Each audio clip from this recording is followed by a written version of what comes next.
Well, hello everybody. Welcome to this James Bible study. Over the last number of weeks and months, we've been working through the book of James, going through it verse by verse. There's a whole number of videos going back to the beginning of James.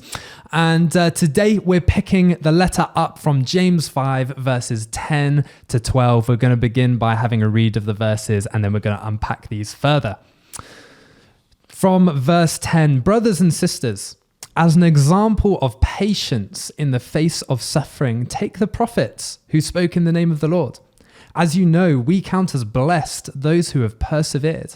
You have heard of Job's perseverance and have seen what the Lord finally brought about.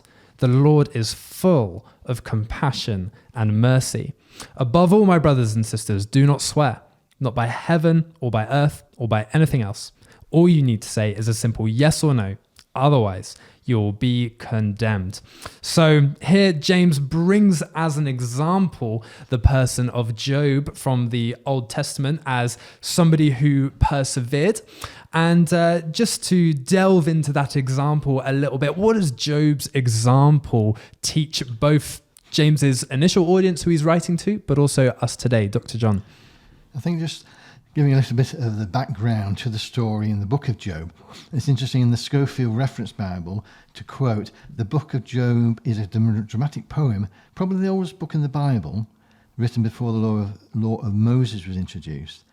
And it tackles one of the most difficult theological questions asked. Why does God allow godly people to suffer? So a bit of the background then. Job was an upright man. He had reverence for God. He didn't do evil. And it's interesting because the book of Job records this dialogue between God and Satan. Now, Satan, the Hebrew word, means adversary, one who plots against. And of course, there's references there in the New Testament. He's opposing adversary. And also refer to the devil or Lucifer. And the important thing is, because some people say, well, why did God create the devil?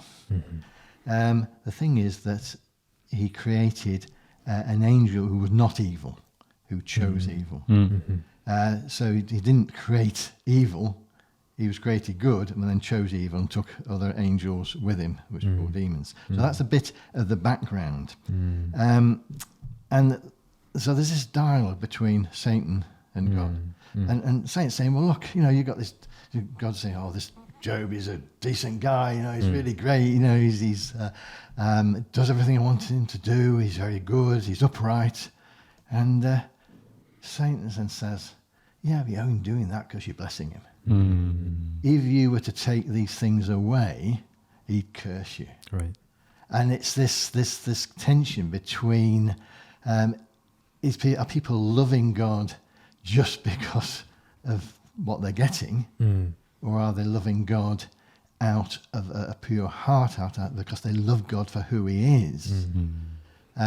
This is relevant in the situation that James's readers in, Right.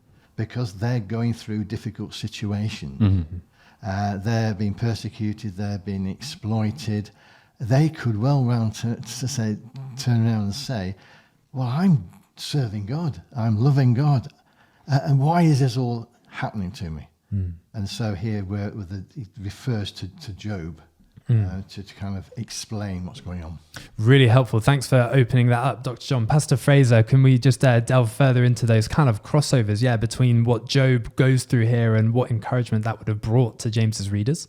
Yeah, absolutely. I mean, I think one of the things I find this is just a bit of a random fact, but I love the fact that Job is the first book written, and then James is the first letter written in the New Testament. I think that's kind of a cool little coincidence there as well. But anyway, back to the actual question. Yes, so the readers of James, especially in context, he's just, at the start of James chapter 5, he has rebuked the rich landowners who are abusing people and withholding wages. He's then called the people to patient endurance. And now he gives kind of an Old Testament example of a great patient endurance in God, for God. Because we have to remember this is primarily written to Jewish Christians. So they will have a great understanding of who Job is, of what happened to Job, and the fact that the suffering was not a result of was not a result of Job's sin, but it also wasn't God doing this, but it was the devil at work. And actually, when we endure, there will be a reward. And there's great lessons that we can learn from Job, and also learn about the character of God. Like I think in those verses it says, God, the Lord is full of compassion and mercy. God's compassionate and fair because he allowed the suffering to happen for a good reason. Like it was a good reason, which echoes James chapter 1 verses 2-4. Like count it pure joy, my brothers and sisters, because that suffering will help make you complete. He restricted what the devil could do. He sustained Job through the unseen hand. And because of the whole process, like God used Satan against himself, which is just magnificent. It's like a master chess player. Like he plays him by himself, and it's just amazing what God can do. And we've got to trust in the character. Job couldn't see what was happening behind the scenes, and neither can we. And we've just got to trust God that he is faithful, compassionate, and merciful, and he will restore. He restored to Job 2 times as much as before. He blessed him with long life, 7 sons, 3 more daughters. Satan was proved wrong. God's righteousness prevailed, and this will be the story for those who persevere and have patience. Really encouraging, really, really encouraging. And it's interesting, the placement of the book of Job in the Bible, isn't it? Because Dr. John, you mentioned that, it's pretty likely that the book of Job is actually the earliest book that we have in the Old Testament. And yet it's placed in the middle with the other, what the Jews would have called wisdom literature, with the Psalms and the Proverbs, answering that question, why do bad things happen? And I suppose just to almost sum up, so you've got this guy in Job chapter 1 who is a righteous man, and then Satan says it's only because everything's going right for him. And so then God allows Satan to actually bring devastation on Job's life. He loses his livestock, his riches, his children. He goes through a really, really tough time, doesn't he? And so why is it then that, and of course that suffering would have resonated with James's audience, who were going through trials of many kinds, as James opens up in James chapter 1. So why would Job have been an inspirational example to his Jewish readers? I think Job didn't give up. He couldn't understand what was going on, but he didn't turn away from God. He didn't turn his back on God. He didn't renounce God. Even though he was going through suffering, which there was illnesses, his losses. Pastor Fraser was saying he lost family and possessions. He got a disease and all kinds of things, horrible things, which, as Pastor Fraser was saying, it wasn't just his own sin. I think what made it worse for Job was where people were saying, "Oh, that's your fault." We heard the term Job's comforters. You're going through a difficult situation, and somebody says something which they probably intend to be helpful, but isn't helpful. Job's comforters were not very comforting. They weren't certainly weren't comforting. But instead of saying, "Oh, you must have done something wrong. It must have been your sin that could cause it," type of thing. And that's interesting because we read in the New Testament that there's a man who's born blind, and Jesus healed him. But the people questioned, said, "Is it the man's sin or his parents' sin that caused him to be blind?" And Jesus said, "It's nothing to do with his sin. It's not because of his sin. It's so that God could be glorified, because Jesus healed him and God was glorified." And in Job's life, God is glorified, because even though he's gone through suffering, he perseveres. And that's the whole message of James. He carries on. And ultimately, as Pastor Fraser was saying, things are restored more than he had before. So the encouragement there to the people reading is that, yes, you're going through difficult situations. It's not because of what you've done that's brought it on. There is evil in the world, and that evil, there's Satan behind it, like inspiring evil, but ultimately people have a choice to either choose good or evil. These wealthy landowners are getting all this money because they're wanting to, because they're greedy. But what we can get from that, I think what these readers would be helped by, is the fact that Job carried on, he persevered. And I think James is saying, carry on, don't give up. You've you're working for God. God loves you. God is with you. Don't pack in. Don't give up because of trials. Because Jesus suffered. He went through suffering. And he said he went to the cross. And it says in Philippians, for the joy that was set before him, he endured the cross. Now, it wasn't that the suffering was joyful, and suffering isn't joyful, but with Jesus, he saw beyond the suffering as to what his sacrifice would achieve, the salvation, our salvation, that brought the joy. And also, he looked forward to his ascension to heaven to be with the Father. And again, James is bringing out points here. He's saying, the Lord is coming. And whether, the Lord didn't return in James's time, but believers went to be with the Lord. So they met their Lord. And I think, yes, he would have got comfort from the example of Job. Yeah, it's really helpful. And I love so much about what you say there about that encouraging to not give up and to keep on persevering is a repeated theme for James, isn't it? In preparation for this study, I was reading through some of Job, and there was a verse that stood out, which just to me really summed up Job's steadfastness. Job 13:15, though he slay me, I will hope in him. That sense of I don't get it all, and almost that's the point of Job, isn't it? Towards the end, Job 38-42, God comes on the scene and he says, where were you when I laid the foundations of the earth, etc. Almost implying if as people we know so little, we understand so little about all these big questions, how can we grasp exactly, why things happen as they do on earth? But the challenge is to keep on trusting in God through the tough times. It's a profound message for James's readers, isn't it? It is. Bad things happen to good people is, I guess, the message of Job, and even, who James is talking to, the righteous,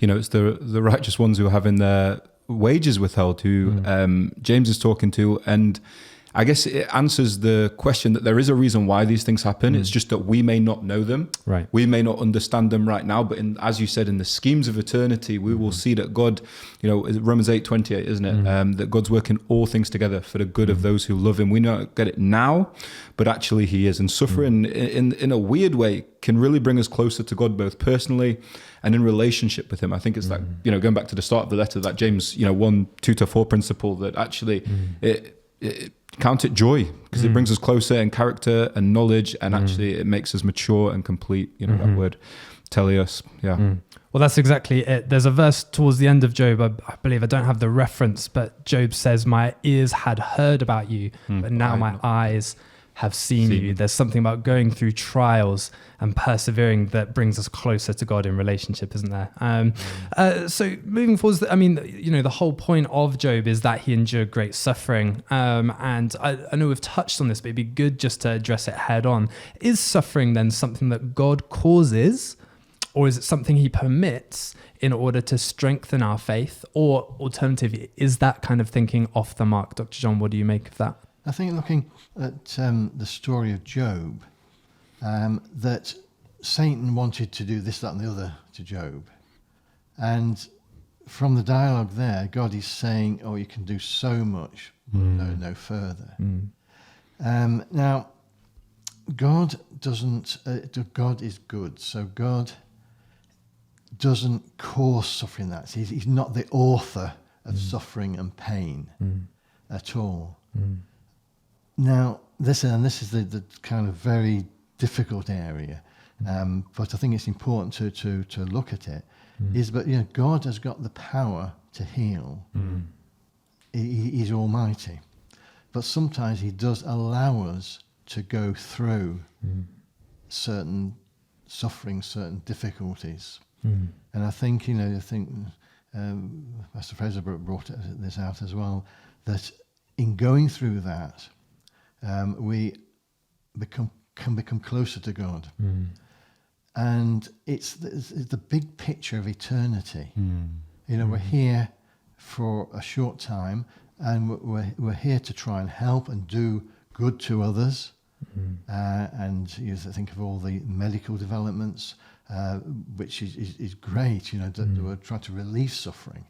So it's getting this balance, where yes, in a way, we don't want to just prolong suffering unnecessarily, but there is a time where people do go through suffering, that God, for some reason, he does not heal them then, he may heal them later, whatever, but that person can become closer to God through that the situation. I was thinking of an example many years ago, when I was a younger Christian, in the church I went to.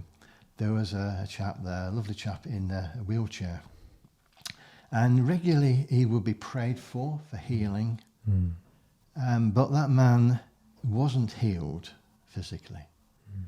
He remained in the wheelchair. But the joy that person showed, he would pray in church and he would thank God for his many blessings. And that person had more effect on me, influence, than anybody else as a young Christian. Amazing. Because he loved God and he was grateful for his salvation. He was grateful that he could sing God's praises, and he was in the wheelchair. And that I found that was quite amazing. And God didn't actually physically heal him. But I've never seen such joy in a person, in the way they express their love for God. Amazing. And that really influenced me. And so in a way, I think he had more influence for good. And certainly he didn't have any less joy. Even though he's in those circumstances. It almost brings credibility, doesn't it, to the faith? It's like, like you said at the start in Job chapter 1, the devil says to God, well, doesn't Job fear the Lord for no reason? Like, he's so blessed. And it's like, actually it brings real credibility. It brings that teleos, that matureness and that completeness to our faith, because you can see it. If someone's going through something, yet they don't denounce God, it's like, wow, that must be real. Yeah, absolutely. And it really speaks to that verse 9 that we spoke of before about not grumbling when going through trials.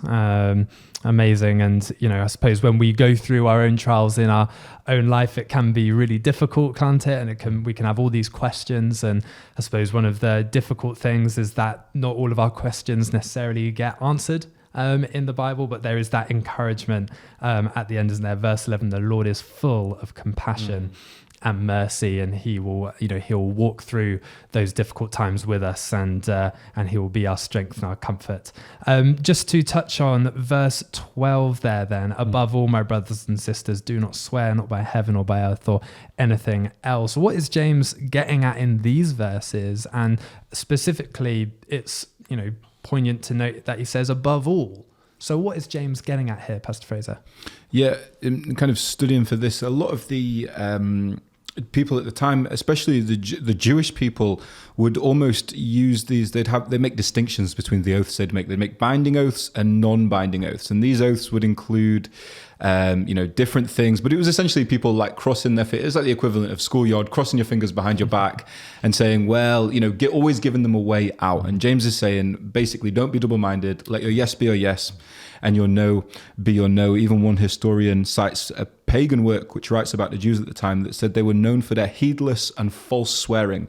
That's R.J. Nolan, which is interesting, and that's not the type of reputation that the people of God should have. And it's very reminiscent as well of Jesus when he, the Sermon on the Mount is tackling the same theme, same situation where oaths and promises were being made to sound like one thing, yet they would leave the person like a get-out clause, like a sneaky lawyer type thing. And what James is saying is you shouldn't be double-minded. Let your yes be your yes and your no be your no. Yeah, great, really helpful.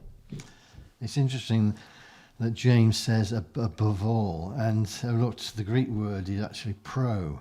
Now, pro can mean before, but it can also mean above, and particularly it means of the greatest importance. So James is saying, this is really important. And of course, James is very familiar with Jesus' words, and I think it's probably worth quoting Jesus here from Matthew chapter 5.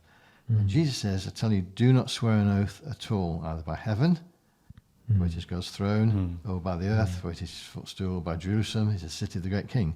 Do not swear by your head, because you can't make a hair, one hair black or white. All you need to say is a simple yes or no. Anything beyond this comes from the evil one. And that is really interesting, because, of course, in James's letter, he's talking about Job, who basically Satan is opposing Job, and Satan is the evil one. And then he comes on to oaths, and you think, why are you bringing that? And whether he's got in mind Jesus, he's saying, don't make these oaths, because otherwise this comes from Satan. That's pretty strong, but those are the words of Jesus. Yeah, really helpful, really, really helpful. And once again, those verses you read out there, it's interesting to note that comes once again from the Sermon on the Mount, showing just how influenced James has been from Jesus's teaching there. So a lot to get into. That's James 5 verses 10 to 12. Job held up as an example of someone who perseveres in the faith, and to let our word speak for itself. We don't need to swear by heaven or by earth, but quite simply let your yes be your yes and your no be your no. That's James chapter 5 verses 10 to 12.